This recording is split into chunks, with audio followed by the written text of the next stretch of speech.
अब तो 5 महीने हो गए हैं, तो आप देख सकते हैं ग्रोथ। मतलब इतना प्यारा कि क्या बताऊँ। मतलब मेरे को मम्मी बोल रही है कि शादी कर ले, मैं सोच रहा हूँ अपने बालों से ही कर लूँ। वैसे बालों की वजह से जो लड़की मिलेगी उससे करना पड़ेगा, बालों से तो नहीं कर सकते, पर प्यार सा हो गया मुझे इससे।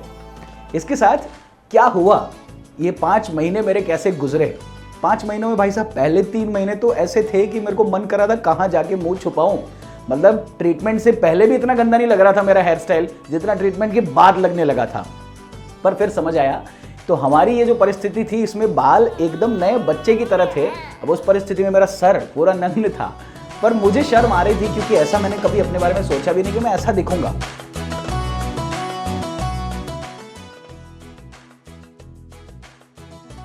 नमस्कार, मेरा नाम है आरजे VEER, बोले दो वीर मेरे यार। अभी तक के अगर आपने सारे वीडियोस देखे हैं मेरे इस पर्टिकुलर चैनल के, जिसमें मैं अपने हेयर ट्रांसप्लांट के बारे में डिटेल्स दे रहा हूं, तो आप जान चुके होंगे कि कहां से कहां आ गया हूं मैं। यानी मेरे हेयर्स में कितना बड़ा डिफरेंस आ गया है। जो पहले मैं दिखता था, मेरा लुक था उसमें, और अभी के लुक में कितना बड़ा चेंज आ गया है, ये आप चैनल्स के थ्रू देख पा रहे होंगे।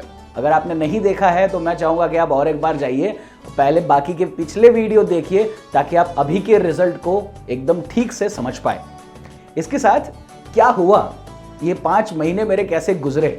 5 महीनों में भाई साहब पहले 3 महीने तो ऐसे थे कि मेरे को मन करा था कहाँ जाके मुंह छुपाऊं। मतलब ट्रीटमेंट से पहले भी इतना गंदा नहीं लग रहा था मेरा हेयर स्टाइल जितना ट्रीटमेंट के बाद लगने लगा था। पर फिर समझ आया कि ये ऐसा है कि जब कोई नया बच्चा जन्म लेता है तो उसने कपड़े नहीं पहने होते, वो पूरा नग्न होता है, तो भी उसको शर्म नहीं आ रही होती है। तो हमारी ये जो परिस्थिति थी इसमें बाल एकदम नए बच्चे की तरह थे। अब उस परिस्थिति में मेरा सर पूरा नग्न था, पर मुझे शर्म आ रही थी क्योंकि ऐसा मैंने कभी अपने बारे में सोचा भी नहीं कि मैं ऐसा दिखूंगा। तो वो लुक की वजह से बहुत से दोस्तों ने मिलकर मजाक लिया, मज़े लिए मेरे। बोले भाई हर बार बोलने में तू ऐसे मतलब हमारी ले लेता था, अब बारी हमारी है। तो सबने बड़े मज़े लिए मेरे। अब मुझे मज़ा आ रहा है क्योंकि जिनने मज़े लिए थे वही आकर मुझे अब ये कह रहे हैं कि भाई ये तो हेयर स्टाइल तेरी तो एकदम नेक्स्ट लेवल हो गई है, ऐसा तो तू पहले भी नहीं दिखता था। जो कि ये बात उनकी गलत है, मैं पहले भी इतना ही स्मार्ट दिखता था। पर जो भी है, अब उन लोगों को मज़ा आने लगा है, अच्छा लगने लगा है। और जो नए लोग मिल रहे हैं उनकी भी एक अलग लेवल पे कॉम्प्लीमेंट मिल रहे हैं। जो पुराने लोग जानते थे, रोज़ देखते थे, वो जब वापस मिल रहे हैं तो उनकी भी कॉम्प्लीमेंट बहुत अच्छे मिल रहे हैं। So I am overall feeling so good. इतना अच्छा लग रहा है कि अपनी इस फीलिंग के बारे में और कितना बताऊं। पर सिचुएशन कहाँ आके रुकी है ये बताऊंगा।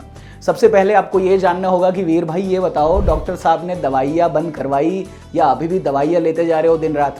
नहीं, अब दवाइयाँ कम कर दी गई है, और कम से भी कम कर दी गई है इस बार तो, जबकि 5 महीने पूरे हो गए हैं। तो अब कम से भी कम किया जा रहा है। डॉक्टर साहब ने कहा है कि बिल्कुल ही इतनी दवाइयाँ लेनी है जितनी कि सिर्फ इसको सपोर्ट कर दे, और थोड़े टाइम में अब ज़ीरो हो जाएगी। और जब ज़ीरो हो जाएगी तो उसका अर्थ है कि बाल मेरे अब इंडिपेंडेंट हो गए हैं, बिल्कुल भी दवाइयों पे डिपेंडेंट नहीं रहे हैं। इसके अलावा केयर में मुझे जो ध्यान रखने के लिए कहा गया है वो है हेयर ऑयल डालो। कोई भी सिंपल सा साधारण सा हेयर ऑयल डालना है, इसके लिए कोई स्पेशल अलग से ऐसा कोई पैसा खर्चा करके ऑयल लेने की ज़रूरत नहीं है। सिंपल सा कोई भी हेयर ऑयल रेगुलर डाल के इसकी थिकनेस को और इसकी जो क्वालिटी है इसको अच्छे से रखने के लिए वो मेहनत करनी है। और हेयर ऑयल के अलावा मिनॉक्सिडिल थोड़ा बहुत रेगुलर डालना है। और एक चीज़ है जो मुझे बड़ी अच्छी लगी, जब डॉक्टर साहब ने कहा जाके बाल कटवाओ मैं कहा अभी तो नहीं, ये सारी चीज़ें जो बड़ी हुई है उसका रीज़न है श्रावण मास। तो वो महीने के बाद मैं हेयर कटिंग तो ज़रूर कराऊंगा। पर हेयर कटिंग करने के लिए क्यों बोला, ये एक समझने वाली चीज़ है। उनका कहना है कि अगर मैं हेयर कटिंग करूंगा तो मेरे बालों का जो अभी तक ग्रोथ हुआ है, तो जो क्वांटिटी हो गई है उसकी क्वालिटी में जो उसको अपने को रिटर्न चाहिए वो अपने को अब यहाँ से मिलेगा।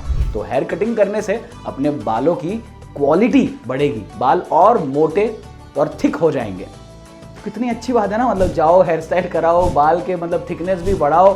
तो अब जाके मेरे को किसी चीज़ पे ध्यान नहीं देना है, लाइफ एंजॉय करनी है, जीना है, और थोड़े 1-2 महीने पे जाना है हेयर स्टाइल करानी और मज़े से घूमना है।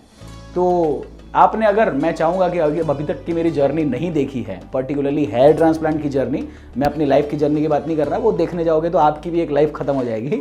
अभी आप सिर्फ हेयर ट्रांसप्लांट की जर्नी पे ध्यान दीजिए कि कैसे मैं डॉक्टर साहब के पास आया था, कैसे मेरे पहले 2-3 महीने गए, कैसे मैं इस 5 महीने के शिखर तक पहुंचा हूं, और अब आगे क्या होने वाला है। क्योंकि अगली बार जब आप मुझे इस वीडियो में देखोगे तो मुझे लग रहा है कि शायद मेरी बियर्ड, मूछे, ये सब कुछ शायद या तो नहीं होगा या तो बहुत कम होगा।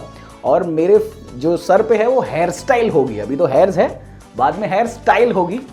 तो ओवरऑल अगर मैं बात बताऊं तो इन 5 महीनों में दवाइयाँ लेते लेते लेते कम हो गई। पहले शर्म से जो घूमना पड़ रहा था, खुशी से, गर्व से घूम पा रहा हूँ। और जो अपना खास करके हेयर ऑयल जो है उसका उपयोग करना शुरू करने के लिए, रेगुलर शुरू करने के लिए बोला गया है, और हेयर कटिंग करते रहना है। तो आने वाले वीडियो में क्या आएगा ये तो पता चलता रहेगा जब आप देखते रहेंगे। नमस्कार।